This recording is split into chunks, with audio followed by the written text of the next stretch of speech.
Hello, I'm currently preparing for my graduation outfits.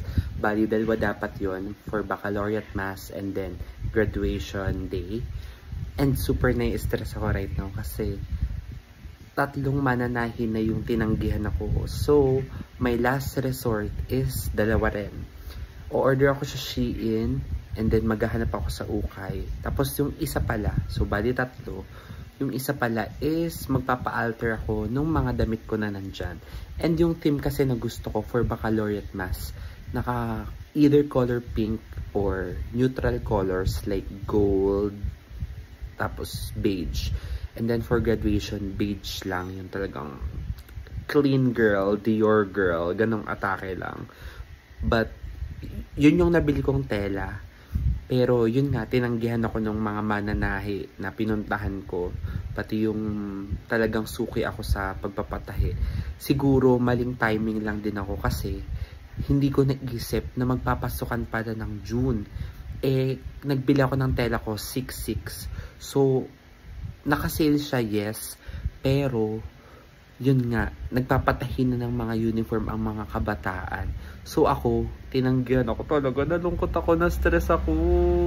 So meron na lang akong 1 week to prepare. So laban natin to sis. And then yung binili kong tela, I don't know if mapapatahi ko pa siya now. If ever mapapatahi ko pa siya, hindi ko na siya ipapatahi sa blazer, top, and then pants. Which is yun kasi talaga yung gusto kong suotin for the graduation day. Gagawin ko na siyang dress. Sabog. Anyways, i-update ko kayo kung anong mangyayari dun sa dapat kong suotin for the outfit. Kinakabahan ako. Ito na ang update sa aking susuotin for my graduation. This is the blazer. So, nasuot ko na to, I think, last August. Event siya sa Watsons. And ito na lang yung susuotin ko kasi ito yung closest sa gusto ko. And isa to rin to sa inspiration kung ba't gusto ko mag-cream or beige. So ito siya, it's a cream blazer. And then, ayan, ganyan yung itsura niya. So, meron lang akong suit sa loob. And then, ipapahati ko siya dito. Para short sleeve siya. And then, beige na pants with a boots. Pasabog, sorry. So, ito yung closest talaga. Like, mag-uuli tayo ng damit kasi walang tumanggap na mananahe. So hopefully, tanggapin din to for alteration. Let's go. Hi guys! Tomorrow is my graduation day and di ba nga yung chika ko about sa mga susuotin ko. Unfortunately, hindi na ako naka-attend ng baccalaureate mass. Magdadasal na lang siguro ko, no? And suot ko na pala yung susuotin ko for my graduation. So let's do a fit check and yes, this is the best that I can have now. So, laban na. This is my graduation outfit. Hindi pa siya planchado. But yes, let's do a full turn. Actually, ito is a long sleeve blazer. But I turned it to short sleeve kasi feeling ko papawisin talaga ako. And I don't know, medyo sumikip siya. Pinasikipan ko siya sa likod, pero nagsikip rin siya dito sa aking balikat. But yes, this is the outfit. Nag-iisip pa ako kung magpapalit ako ng top. Kasi, ayan.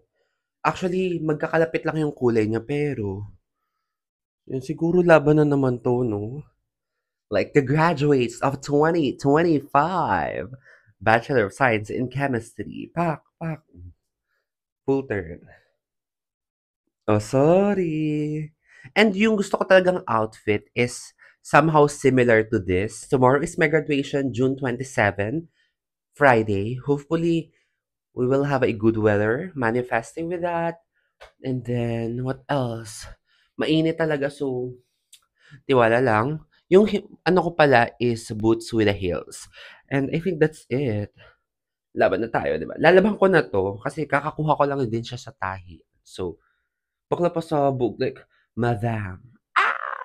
Hello! Alam niyo ba, sinuot ko na yung toga namin. Kanina nag-outfit check ako nung i-outfit ko. Tapos, ngayon naman, itong toga. Hindi namin to binili. Hire lang siya. Nakalimutan ko na rin kung magkano yung bayad dito. And ganito pala yung feeling niya. No? Iba siya sa elementary, junior high school moving up, senior high school graduation. Unfortunately, yung senior high school graduation namin is naka-Facebook Live lang kasi wala, that's pandemic time. Pero ngayon grabe, ngayon ko siya nafe-feel. Parang ngayon ko nafe-feel yung parang excitement.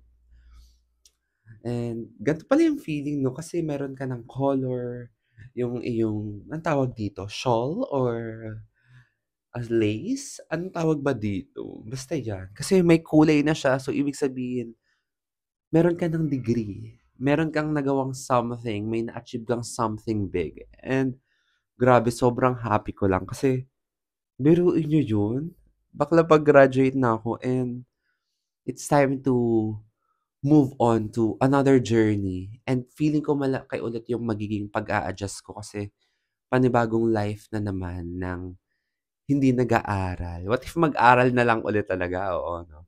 But yeah, na-excite ako na medyo kinakabahan kasi meron pa ring mga bagay na kailangan kong gawin before the day. So, magpe-prepare na ako and see you later.